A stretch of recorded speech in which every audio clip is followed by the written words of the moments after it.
Welcome to July the 10th. I'll start from 2017 and work back to 2014 and take it from there. An Agence France Press release has it that President Obama's policies in Iraq have borne fruit. As a service to my readers, I'll include pictures of Obama's success. AFP hopes similar success can be achieved in Syria. It probably can. Some things should not happen, but they do. Kevin Rudd, as Prime Minister, was highly lauded for apologising to Australian Aborigines. It was an empty gesture, but an attempted travesty as he moved to end the intervention in the north of Australia, saving lives of Aboriginal peoples. Aboriginal people are suffering from left-wing compassion, which seems to promote criminal and decadent behaviour, so that Aboriginal children have got high levels of sexually transmitted diseases. Drunken behaviour and dysfunctional families characterise what has become a cargo culture. Rudd effectively apologised for early welfare groups that tried to help foundlings and the dispossessed.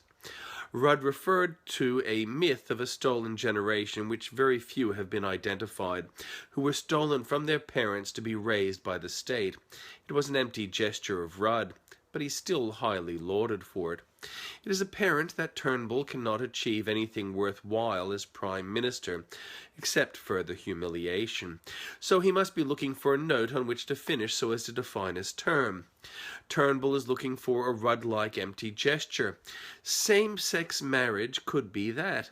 A plebiscite is the policy which Liberals took to the last election, with no backup plan, and the Senate won't allow it because many independents in the ALP and Greens feel discussion for such a plebiscite might mean that the plebiscite fails. Pesky democracy.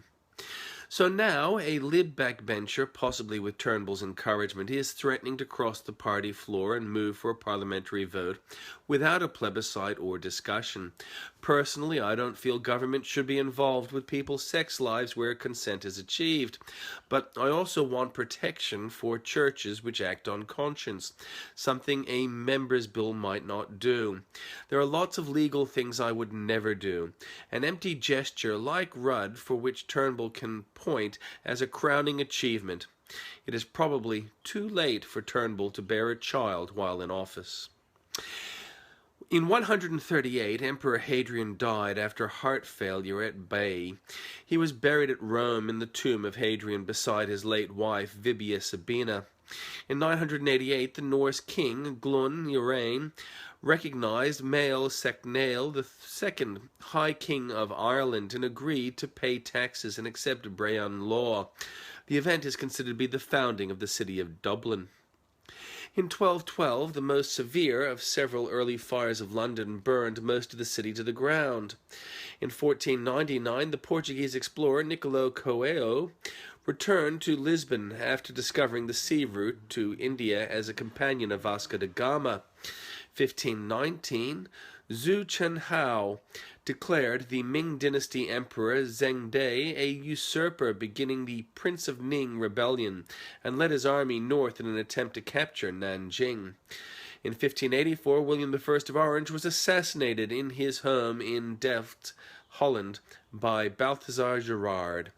In 1806, the Vellore Mutiny was first instance of a mutiny by Indian sepoys against the British East India Company. In 1850, U.S. President Millard Fillmore was sworn in, a day after becoming president upon Zachary Taylor's death. 1882, War of the Pacific. Chile suffered its last military defeat in the Battle of La Concepcion, when a garrison of 77 men was annihilated by a 1,300-strong Peruvian force, many of them armed with spears. In 1913, Death Valley, California, hit 134 degrees Fahrenheit, 57 degrees Celsius, the highest temperature recorded in the United States. 1921, Belfast Bloody Sunday, 16 people were killed and 161 houses destroyed during rioting and gun battles in Belfast, Northern Ireland. 1925, Meher Baba began his silence of 44 years. His followers observed Silence Day on this day in commemoration. Also, in 1925, Scopes' trial in Dayton, Tennessee, the so-called monkey trial, began with John T. Scopes, a young high school science teacher accused of teaching evolution in violation of the Butler Act. In 1938, Howard Hughes set a new record by completing a 91-hour airplane flight around the world. In 1940, World War II, the Vichy government was established in France. Also in 1940, World War II, the Battle of Britain, the German Luftwaffe began attacking British convoys in the English Channel, thus starting the battle. This start date is contested, though.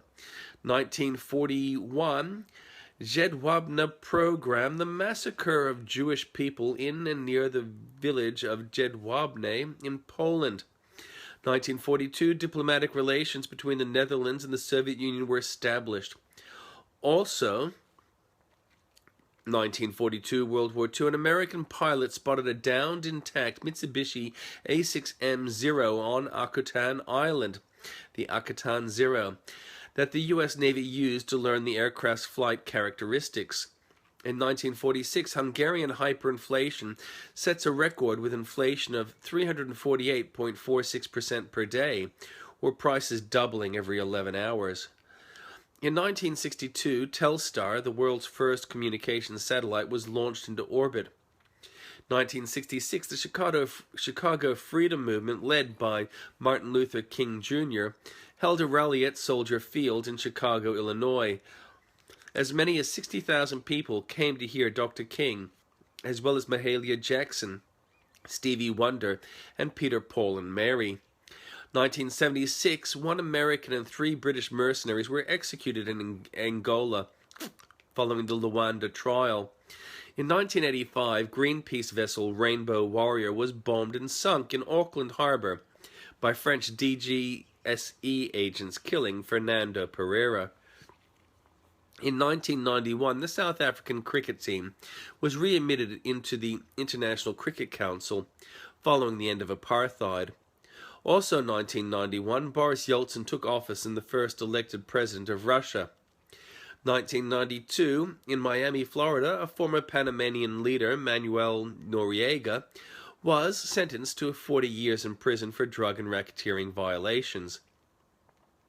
1997, in London, scientists reported the findings of the DNA analysis of a Neanderthal skeleton, which supports the out-of-Africa theory of human evolution, placing an African Eve at 100,000 to 200,000 years ago. 1998, Roman Catholic sex abuses case, the Diocese of Dallas agreed to pay $23.4 million to 9 former altar boys who claimed they were sexually abused by Rudolf Koss, a former priest. 2002, at Sotheby's auction, Peter Paul Rubens' painting The Massacre of the Innocents was sold for £49.5 million, US $76.2 million, to Lord Thompson.